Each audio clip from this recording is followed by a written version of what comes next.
Assalamualaikum warahmatullahi wabarakatuh. Selamat pagi anak-anak. Berjumpa lagi dengan Bu Guru pada pembelajaran yang kedua dari subtema 2, tema yang ketiga. Kemarin kita sudah belajar mengenai burung cendrawasih. Sekarang kita akan belajar bagaimana cara memelihara hewan.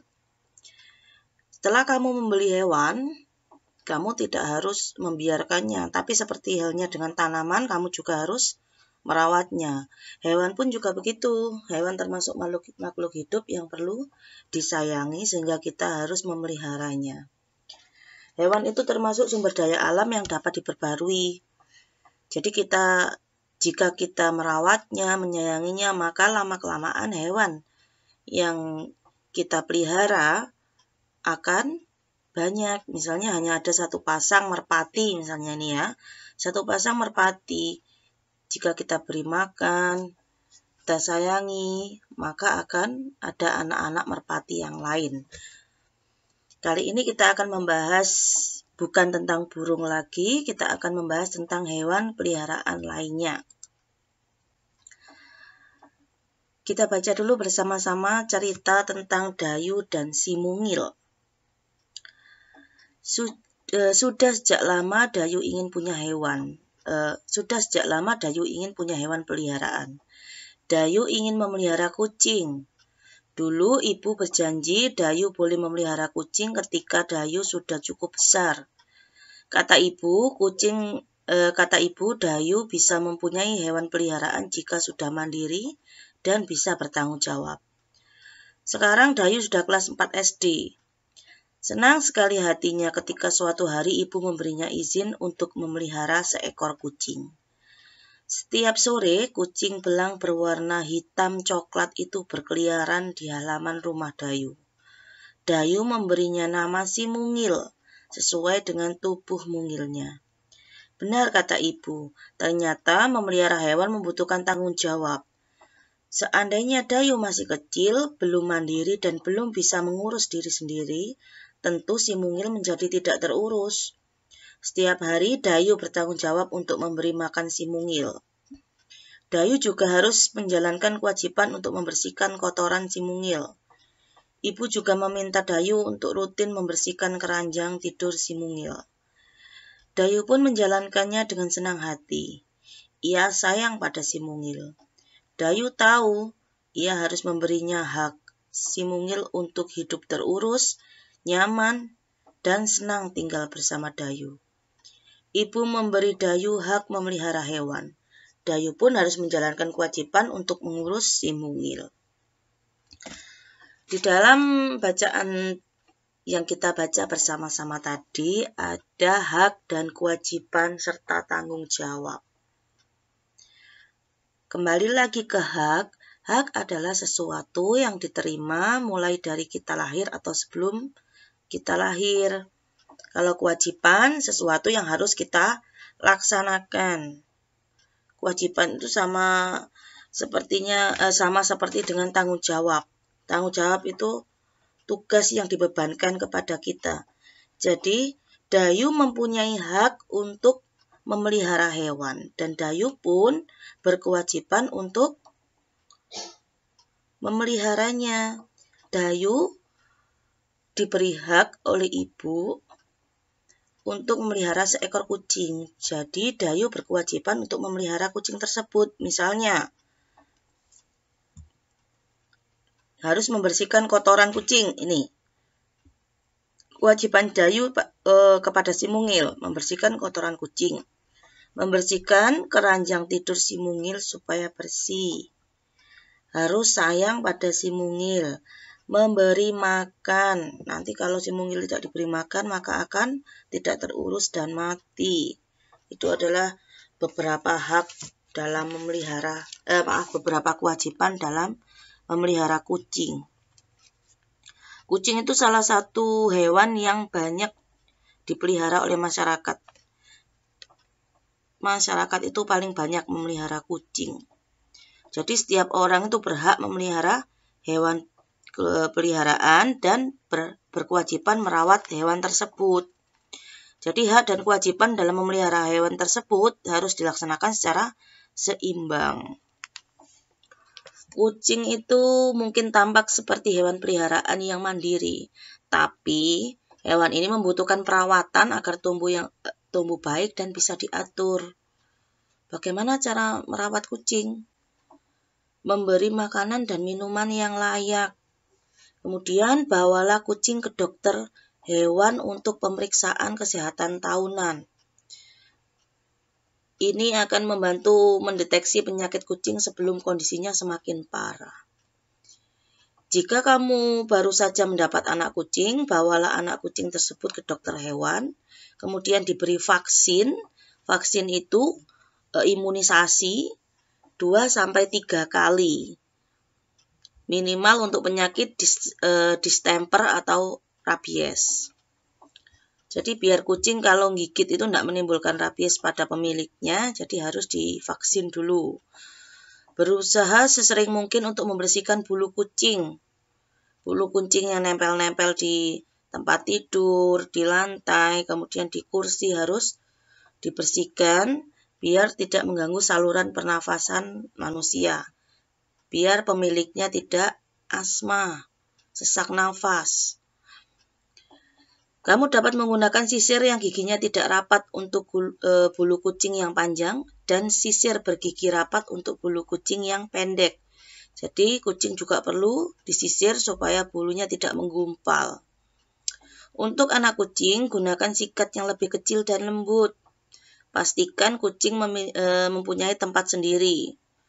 Kucing itu suka tidur di tempat yang empuk, hangat, dan nyaman. Jadi jangan lupa menyiapkan tempat dan menyiapkan kotak kotoran khusus supaya kucing tidak buang air atau buang kotorannya kemana-mana. Jadi tetap di tempat itu. Pastikan untuk membersihkannya setiap hari karena kucing menyukai tempat buang air yang bersih. Berilah makanan yang sehat dan layak untuk kucing peliharaanmu. Kucing itu suka makanan dalam porsi kecil sepanjang hari. Pada dasarnya, kucing adalah hewan karnivora. Apa itu hewan karnivora? Hewan karnivora itu hewan yang makan daging. Jadi kucing itu menyukai makanan yang berbau amis, misalnya ikan atau daging. Akan tetapi, kamu juga memberinya makanan khusus kucing dengan berbagai variasi supaya kucing tidak jenuh. Sekarang ada makanan instan seperti kecil-kecil seperti biskuit kecil, snack kecil, tapi rasanya itu rasa ikan yang disukai kucing. Jangan memberi kucing makanan basi karena dapat membahayakan kesehatannya. Selalu beri kucing peliharaanmu minuman dengan air segar agar kesehatannya terjaga dan kebersihannya juga terjaga. Itu adalah contoh kewajiban kita terhadap hewan peliharaan, yaitu kucing. Sekarang tulislah di bukumu tentang hak terhadap hewan peliharaan dan kewajiban terhadap hewan peliharaan. Itu adalah refleksi yang pertama. Sebutkan hak terhadap hewan peliharaan dan kewajiban terhadap hewan peliharaan. Sesuai dengan yang Bu Guru sampaikan tadi ya. Kemudian selain kucing, kita juga boleh memelihara hewan lain. Misalnya kelinci, ayam, burung merpati. Anjing juga boleh, tapi bagi umat Islam biasanya anjing itu digunakan hanya untuk menjaga pertanian atau peternakan. Dan kalian harus bersuci dulu setelah terkena liur dari anjing. Tapi kalau untuk hewan lain, misalnya kucing, burung, itu tidak ada masalah. Kemudian apa lagi ya? Kelinci sudah. Kamu juga bisa memelihara kambing asal kamu bisa merawatnya, memberinya makanan. Itu adalah contoh-contoh dari hewan peliharaan. Sekarang kemarin kita sudah belajar membuat kolase dari contoh hewan. Ada yang membuat kucing ya, burung hantu, kemudian hewan lain. Sekarang kita bahas karya seni tempel juga, tapi bukan kolase melainkan mozaik.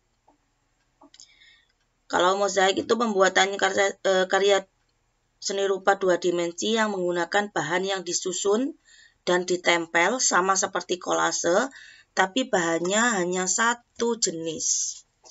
Kalau kolase, kalian kemarin menggunakan bahan yang bermacam-macam pada satu bidang. Ada yang pakai makanan burung ya, ada yang pakai biji-bijian, ada yang pakai jagung, ada yang pakai daun. Kalau mozaik menggunakan satu jenis bahan saja pada satu bidang.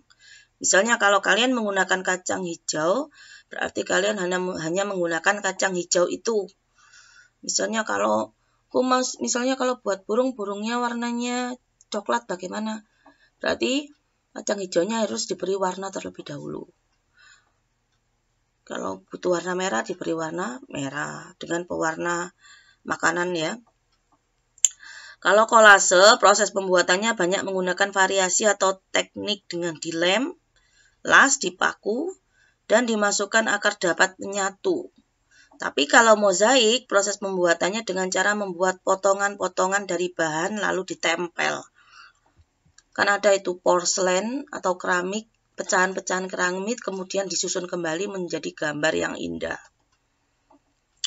Untuk kolase, unsur dekorasinya sangat sulit menggambarkan dengan gaya naturalis karena materialnya terdiri dari bahan-bahan yang beraneka dan berbentuk benda utuh. Jadi bahannya ini banyak, bukan hanya satu jenis tapi berjenis-jenis. Ada yang misalnya pakai jagung dicampur dengan kacang hijau, dicampur dengan daun, itu tidak ada masalah. Tapi kalau unsur dekorasi mozaik tidak terlalu sulit karena menggambarkan dengan gaya naturalis. Materialnya bahan-bahan yang sejenis, jadi sangat mudah untuk menggambarkan bentuk yang elastis naturalis. Berikut adalah contoh dari kolase. Mozaik. Mozaik ini dari yang Angry Bird ya. Ini dari kertas. Jadi lemnya itu ditaruh dulu. Misalnya warna biru ini lemnya ditaruh dulu. Dioleskan dulu. Kemudian kertasnya ditusuk dengan lidi. Sehingga nempel. Ini ditusuk dengan lidi. Kemudian kalau ini adalah dari kulit telur. Kulit telurnya diwarna-warni. Dipotong kecil-kecil. Bahannya ya tetap kulit telur. Kemudian yang ini adalah bahan dari keramik atau porselen. Sudah. Sekarang untuk refleksi yang kedua, kemarin sudah membuat kolase. Sekarang membuat mozaik dengan satu kelompokmu. Mozaiknya dengan bahan yang sama yaitu dari kertas yang ditusuk dengan lidi. Jadi kertasnya dioles dulu. Dioles di kertas, kemudian ditusuk dengan lidi.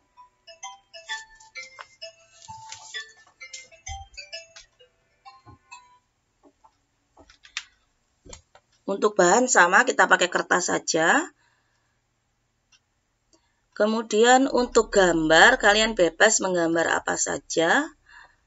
Mau menggambar hewan peliharaan ayam, kucing, tapi kalau kemarin sudah membuat gambar kucing, sekarang jangan menggambar kucing lagi ya. Kalau kemarin sudah burung hantu, sekarang diganti burungnya. Misalnya merpati atau ayam atau yang lainnya. Kalau kelinci biasanya berwarna putih, tapi kalau backgroundnya lebih baik jangan pakai putih. Kalau gambarnya pakai putih, backgroundnya nanti pakai kertas berwarna biru. Kalian bisa pakai kertasnya, kertas lipat. Jadi diolesi lem dulu, terus kertas lipatnya ditusuk kecil-kecil, ditusuk sampai nempel ke lemnya. Udah, berarti ada 2 tugas hari ini. Yang pertama adalah menyebutkan hak dan kewajiban memelihara hewan. Yang kedua membuat mozaik dari bahan kertas dengan background gambar hewan peliharaan. Cukup sekian untuk hari ini. Selamat mengerjakan untuk anak-anak. Selamat belajar, tetap jaga kesehatan, jaga imun tubuh agar kalian tetap sehat dan bugar. Bu Guru akhiri. Assalamualaikum warahmatullahi wabarakatuh.